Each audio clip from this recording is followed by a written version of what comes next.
Bom dia, boa noite, pessoal. Meu nome é Felipe Toledo, sou professor da Unicamp, estudo anfíbios, em especial conservação de anfíbios também, e vou falar para vocês hoje sobre a questão dos fungos versus os sapos. O que a rinicultura tem a ver com isso? Eu sei que também a nossa querida pesquisadora Cláudia também vai falar sobre a questão dos vírus, e embora eu não vá falar sobre o vírus, vocês têm que ter em mente que a questão do hanavírus e do fungo, que eu vou falar para vocês, que é o fungo BD, ou como está escrito aí nesse slide, Batrachochitrium dendrobatides, ou ainda pode ser chamado de fungo quitrídeo, esses dois patógenos são importantes para os anfíbios e eles têm uma relação tanto com sapos nativos na natureza, como com as rastouro dos canários. A relação que todos eles têm com os anfíbios nativos é uma questão ligada ao declínio populacional, declínio das populações ou extinções, às vezes, até de algumas espécies, não só no Brasil, mas em várias partes do mundo.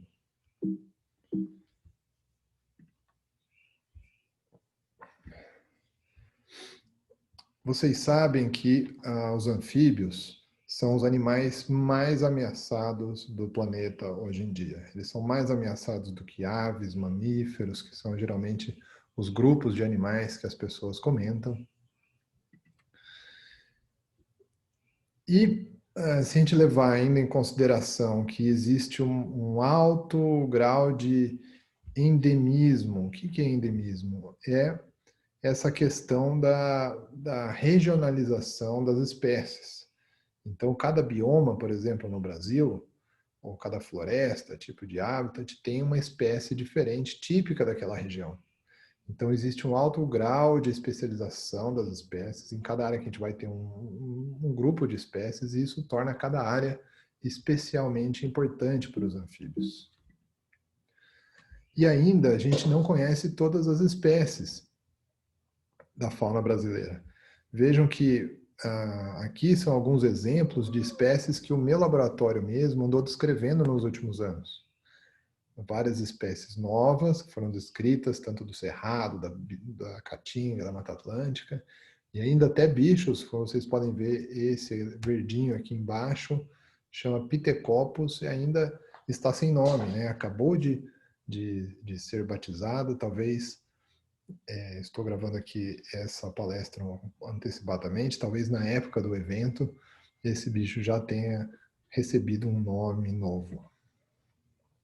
Existem várias causas de ameaças aos anfíbios e a principal delas é a perda de habitat. Quando a gente vai destruindo a vegetação nativa e substituindo ela com cidades, seja pastagens, fazendas, sítios, chácaras, o que quer que seja, a gente vai modificando o habitat. Essa é a causa número 1 de ameaça aos anfíbios. Existem diversas outras ameaças, mas hoje nós vamos focar nas doenças. A gente tem que lembrar que, na verdade, essas ameaças devem atuar em conjunto. E por que vamos focar em doenças? Porque elas têm muito a ver com as espécies ameaçadas. Veja que num trabalho desse ano mostraram que a maioria das espécies ameaçadas tem como causa relacionada com a sua ameaça a questão de doenças infecciosas. Existem várias doenças infecciosas, mas uma delas é a considerada hoje a principal, é a quitridiomicose, que causa morte em alguns dos indivíduos infectados. Ela é uma micose cutânea, atinge a pele dos anfíbios adultos, mas nos girinos ela afeta a região mais do disco oral, dos dentículos da boca. E aí, conforme os girinos vão se transformando nas fases adultas, essa infecção pode acometer toda a pele que possui queratina. Queratina é o substrato que o fungo se alimenta, então ele precisa de queratina e ataca as partes que são então queratinizadas dos anfíbios. Quando o girino é atacado na boca, ele perde essa queratinização, vocês podem ver os dentinhos como o de um bicho saudável era preto, e agora num bicho infectado vai ficando branco, perde a camada de queratina, ele se alimenta menos, cresce menos, metamorfoseia num anfíbio menor. Isso pode ter consequências na natureza e na criação, na ranicultura, por exemplo. No caso dos adultos, alguns chegam a desenvolver a doença, especialmente, né, que a gente chama de quitridiomicorse, a doença. Outros são apenas portadores do quitrídeo e não desenvolvem a quitridiomicorse. Alguns apresentam sinais clínicos como esses aí, mas só num estado muito avançado, quando o animal já não tem mais chance e está praticamente morto. Um sinal mais comum, às vezes, é um animal que fica numa postura onde não encosta as patas no próprio corpo, talvez por uma questão de coceira ou de incômodo que esse fungo, que é cutâneo, lembra? Ataca a pele dos bichos, deve causar. Mas na maioria das vezes a gente não sabe. Olhando para o bicho, vamos dizer, 99% das vezes a gente não sabe, olhando para o bicho, não há sinal clínico, não há nenhuma evidência no adulto. No girino a gente viu que a boca pode ser um indício, né? Aquela boca esbranquiçada, mas no adulto não dá para saber, a não ser com alguns testes que a gente pode fazer em laboratório. O ciclo de vida é relativamente simples desse fungo, do quitrídeo. O quitrídeo desenvolve um zoosporângio, que é um produtor de zoósporos. Esses zoósporos, que são a fase aquática do fungo, parece um girininho, né? Tem uma cauda, ele é ciliado, né? Ele é microscópico, unicelular. Ele nada e infecta um sapo, e dentro do sapo, da pele do sapo, vai desenvolver esse zoosporângio que vai produzir novos zoósporos, que é essa fase aquática do fungo. Aqui tem um outro exemplo, mostrando então um zoósporo nadando, encontra a pele do anfíbio. Quando ele encontra a pele do anfíbio, ele cria um tubinho, um túbulo germinativo, a gente chama um tubinho que leva o conteúdo desse zoósporo lá para uma camada inferior, por exemplo, 3 células para baixo na pele do bicho. Lá ele vai desenvolver em um zoosporângio que produz novos zoósporos, e conforme o sapo vai perdendo as camadas de pele naturalmente, esse zoosporângio vai chegar na superfície quando ele estiver prontinho para liberar novos zoósporos, que ou podem infectar o mesmo sapo, ou podem nadar na água ali e encontrar outros sapos ou girinos. Aqui do lado direito é o ciclo do ranavírus, não vou comentar. Bom, quando esse fungo chega numa população, aquela população declina consideravelmente, né? Então aqui a gente viu um exemplo da Austrália, a população tinha mais ou menos 500 indivíduos antes da chegada do fungo, e quando ele chega, causa um declínio massivo na população. Na América Central, isso aqui entre os Estados Unidos e a América do Sul, os pesquisadores acompanharam o fungo descendo, né? Então ele chegava numa população em 1987, na outra em 93, 96, 2002, 2004, 2006. Então o fungo foi se alastrando pela América Central, e cada lugar que ele chegava, algumas espécies eram extintas ou declinavam muito em números de indivíduos na natureza, populações naturais. Esse fungo já se espalhou pelo mundo todo, já tem no Brasil todo, eu vou mostrar detalhes para vocês. E quanto mais a gente procura, mais acha em áreas novas. Por outro lado, já temos várias espécies extintas. Algumas foram relacionadas ao quitrídeo. Existe uma lista, por exemplo, grande já. Essa aqui é uma lista de 2012, com 228 espécies que estavam desaparecidas. E as pessoas estavam procurando, né? São espécies que recentemente sumiram. No ano passado, eu e um grupo de pesquisadores do mundo teve a oportunidade de reunir os dados dos desaparecimentos dos anfíbios, e a gente viu que não eram 228 como havia sido relatado em 2012, mas pelo menos 500 espécies estão desaparecidas no mundo, e no Brasil cerca de 50 espécies estão desaparecidas.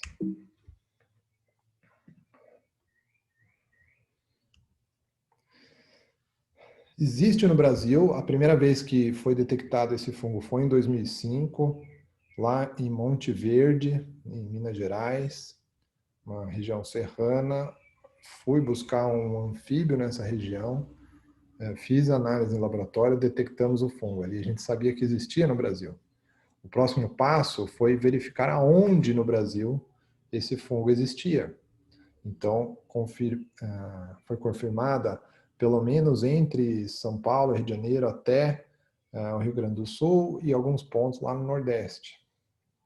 Isso até 2013, para o nosso conhecimento. E nessa época, então, já que a gente viu que o fungo estava disseminado na Mata Atlântica, a gente resolveu fazer análises sobre diversos aspectos, tanto que correlacionava a ecologia dos sapos com a ecologia do fungo. Por exemplo, nesse estudo aqui, foi visto que em regiões altas, Monte Verde lá, por exemplo, de novo, o fungo era bastante presente na população. Então, quase todos os sapos que você pegava tinham o fungo. Se você descesse um pouco mais a montanha, lá em Santa Virgínia, que é cerca de 1.000 metros de altitude, por volta de metade dos anfíbios estavam infectados. E se a gente fosse lá para a praia, na Ilha Bela, menos de 20% dos sapos tinham infecção. Então, parece ter uma relação com a elevação. Mas, na verdade, essa relação é climática, né? Não necessariamente com relação ao nível do mar, mas em si o que significa ir para o alto da montanha.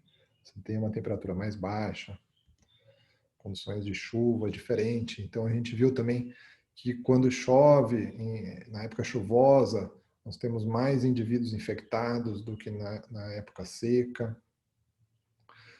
Há diferença também entre inverno e verão, tem mais fungo no inverno do que no verão.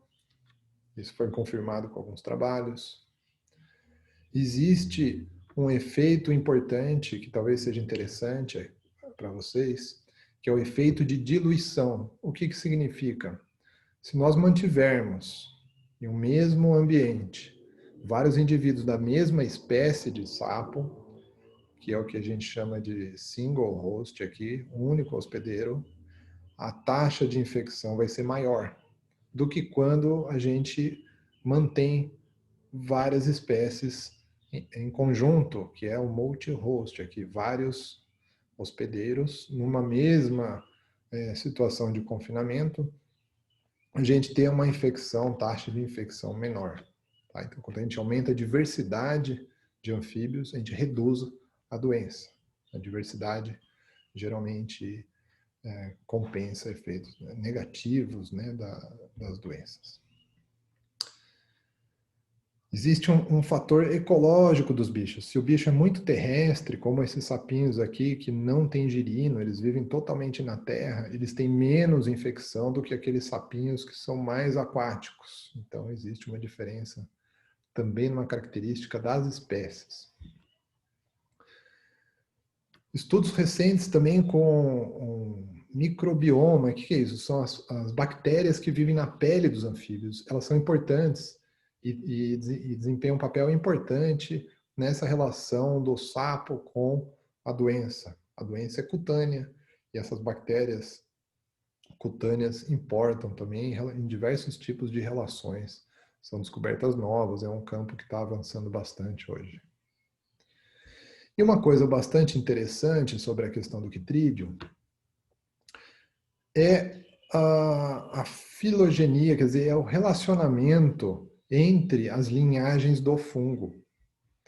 Isolamos em plaquinha de Petri esse fungo, esse branquinho que vocês estão vendo aqui. Fizemos análise molecular desse fungo e constatamos que no Brasil existem mais de um tipo desse fungo Chytridium BD. Existe um tipo que chama-se GPL, que está no Brasil e no mundo, em outras partes do mundo. mas também descobrimos uma linhagem que aparentemente só tinha no Brasil, chamamos de BD Brasil, e uma linhagem intermediária, que é a linhagem híbrida. É o híbrido entre o GPL e o Brasil. Fizemos estudos com essas linhagens, por exemplo, para ver e descobrimos que a linhagem BD Brasil, ela mata menos, é menos perigosa do que a linhagem GPL. Por outro lado, vimos também que depende da espécie. Tem espécies com desenvolvimento direto, são aquelas mais terrestres, são mais afetadas do que as espécies mais aquáticas. Como é o caso da rã-touro, ela é menos afetada do que as espécies terrestres. E testamos o híbrido também. Veja que o BD Brasil, ele é o menos pior, o GPL era pior do que o BD Brasil, e descobrimos que o híbrido é muito pior do que os dois. Veja o perigo do híbrido, né? Mata mais. Estudamos também questões relativas à distribuição geográfica dessas duas linhagens, o BD Brasil e o GPL, e também fizemos experimentos infectando sapos com as duas linhagens. Infectamos sapos, rãs, tanto com o BD Brasil como com o GPL, e observamos que numa competição da infecção, o GPL sempre ganha. Então, os sapos que estavam contaminados com GPL e BD Brasil, no final do experimento, tinham muito mais GPL na pele do que BD Brasil. Então, além dele ser mais virulento, mata mais, ele ganha em competição quando o anfíbio é infectado com as duas linhagens.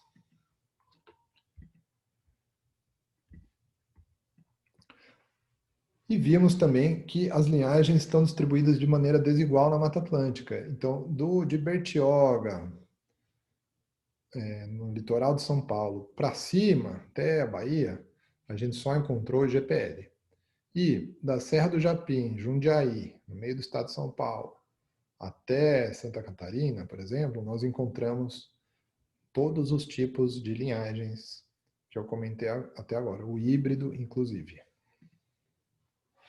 E por que é interessante a gente estudar essa questão do híbrido e das diferentes linhagens? Por que é interessante a gente estudar? Agora eu vou voltar um pouco para a questão da rã-touro, das diferentes linhagens, porque a gente consegue descobrir onde que estão as linhagens no mundo. E no Brasil, a gente tem as 4 linhagens, o GPL, 2 tipos de GPL, o Brasil e o híbrido, que está aqui em amarelinho. E a gente vai ver que tem um BD Brasil encontrado lá nos Estados Unidos. Vou voltar a essa questão logo mais. Estudamos a distribuição do fungo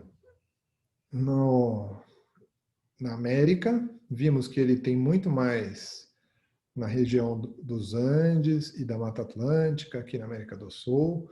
Ficou uma questão, mas e a Amazônia? Nós estudamos a Amazônia e vimos que também tem quitrídeo na Amazônia, mas bem pouco. Então, realmente, a maior probabilidade de encontrar esse fungo é nessa região da Mata Atlântica, do sul da Mata Atlântica, que tem o quê? A maior quantidade de ranários do Brasil.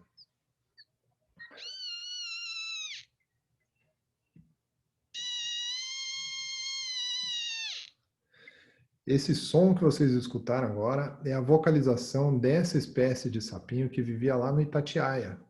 Mas é a última vez que vocês vão escutar esse som, porque esse bicho foi extinto por conta do quitrídeo. E só existe agora bichos assim em museu dessa espécie e de algumas outras. Como é que a gente sabe disso? Foi feito um estudo em 2017 com as espécies que foram extintas no Brasil, e as extinções estão marcadas aqui nesse mapa, e foi também avaliada quando que ocorreram as extinções, que foram nos anos 80, o pico de extinções. E a gente descobriu que existiu uma relação com o desenvolvimento do fungo quitrídeo, porque lembra, a gente consegue ver a desqueratinização dos bicos dos girinos, até mesmo em girinos que estão depositados em museus.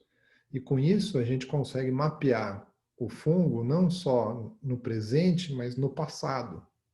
E com essa análise a gente conseguiu detectar uma região onde teve um incremento do quitrídeo, nessa região aqui, teve um incremento do quitrídeo ao mesmo tempo que houver um pico de extinções de anfíbios no Brasil. E assim que a gente descobriu que o quitrídeo teve relação com as extinções dos anfíbios no Brasil, e o mesmo padrão foi observado em outras partes do mundo. Então, em outras partes do mundo, a gente teve declínios, por exemplo, na Austrália, na América Central, no norte da América do Sul, também em anos parecidos com o que a gente observou recentemente na Mata Atlântica, nos anos 70 e anos 80. A gente também estudou quais espécies são mais sensíveis a essas extinções. Descobrimos que alguns grupos são mais sensíveis que outros. E, num estudo de evolução das linhagens, descobrimos também que o BD Brasil é importante nessa história toda, porque ele é uma linhagem antiga dentro de todas as linhagens encontradas no mundo desse fungo. E é importante saber disso, por quê? O que isso tem a ver com a Rantoro? Toda essa história que eu estou contando para vocês tem a ver com a Rantoro. O quitrídeo existe em várias linhagens, mas a linhagem BD Brasil é encontrada nos bichos do Brasil, foi encontrada nos Estados Unidos e na Coreia. Como que você explica uma mesma linhagem de um fungo encontrada só nesses 3 pontos tão distantes do planeta? Bom, tanto na Coreia como nos Estados Unidos, esse fungo foi encontrado em mercados de rã. E aqui no Brasil ele é encontrado tanto em ranários, já vou falar sobre isso, como na natureza. Então, como que esse fungo, essa linhagem verdinha foi parar nos Estados Unidos?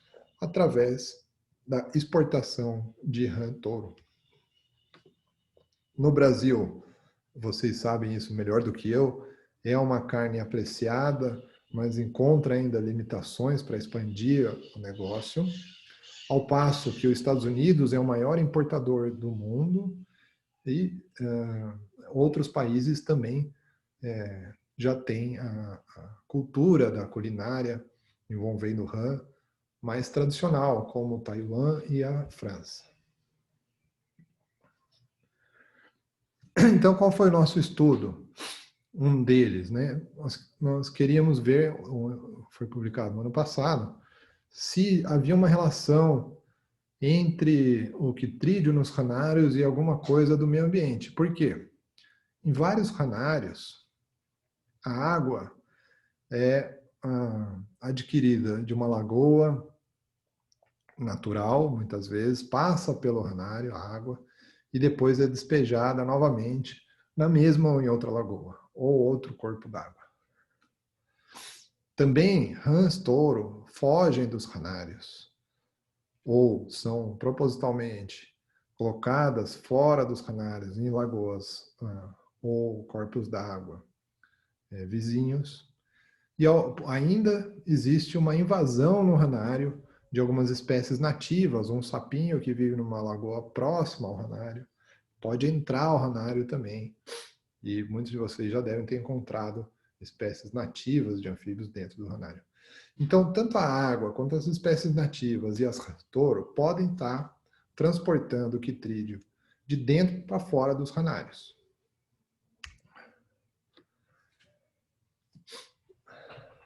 Sem dizer que a rã touro, nos ambientes nativos, é um problema porque ela come as espécies nativas. Vocês conhecem, ela come tudo que couber na boca, inclusive indivíduos da própria espécie.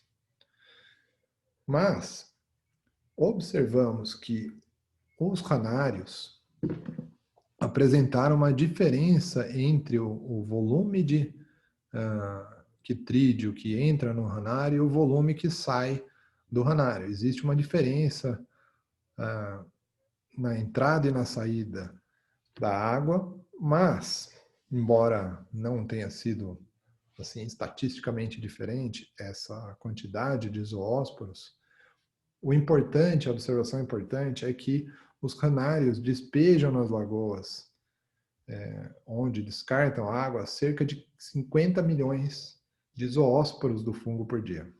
Isso pode ajudar a manter a população do fungo em lagoas naturais. Se a gente analisar ranários dos estados do Paraná e Santa Catarina, nós vamos encontrar que todos possuem rastoro com quitrídeo. Todos eles, em diferentes proporções. Alguns ranários com pouco quitrídeo, outros ranários onde todas as rãs testadas estavam contaminadas. Então, se o quitrídeo tem a ver com a extinção de anfíbios, a gente tem que evitar que os ranários estejam contribuindo para a disseminação do fungo, tanto em escala mundial como em escala local. E por quê? Porque se a gente perder os sapos nativos, a gente vai perder muita coisa. Eles são importantes para o meio ambiente, são importantes para a medicina, alguns remédios são fabricados a partir de anfíbios. Não vou ter tempo de falar sobre tudo isso aqui, mas eles são importantes para a cultura, controle de pragas, são bioindicadores, ajudam em questões científicas e também, como vocês sabem, podem servir de alimento e substituto de alimentos de importância para a população humana.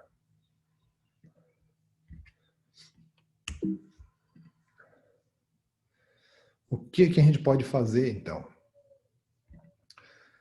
A gente pode divulgar informações sobre os anfíbios. Eu faço parte de reuniões de grupos vinculados ao governo para desenvolvimento de planos de ação para a conservação de anfíbios. Nós realizamos eventos onde a gente explica a questão de conservação de anfíbios. Publicamos livros e guias. Damos reportagens, oferecemos entrevistas para canais de televisão e mídias e online, vários tipos de mídia.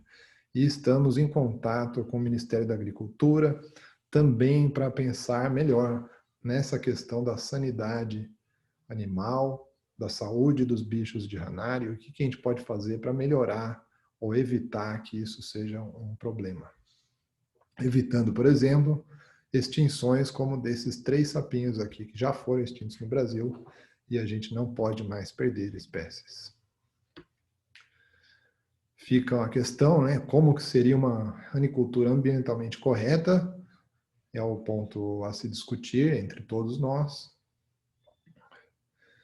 E uma coisa que vocês podem fazer é educar os seus filhos, educar as crianças, isso todo mundo pode fazer, com certeza, e capaz que vocês já façam isso, né, para que eles virem crianças como o João Gualberto, se vocês procurarem no YouTube depois ele vai ver que é um menino que adora sapo e não virar um João que nojinho que odeia sapo, né? Isso aí naturalmente tem influência dos pais que quando uma criança pega o sapo fala larga que vai ficar cego, larga que vai dar cobreiro. Então nós temos que conservar os anfíbios e especialmente educar as pessoas sobre toda a problemática. É isso aí, muito obrigado. Deixo aqui para vocês o link do meu site, onde tem mais informações de tudo isso que eu falei. E lá tem meus contatos também. Quem tiver alguma dúvida, fico à disposição. Muito obrigado a todos. Parabéns à organização do evento. E ficamos em contato.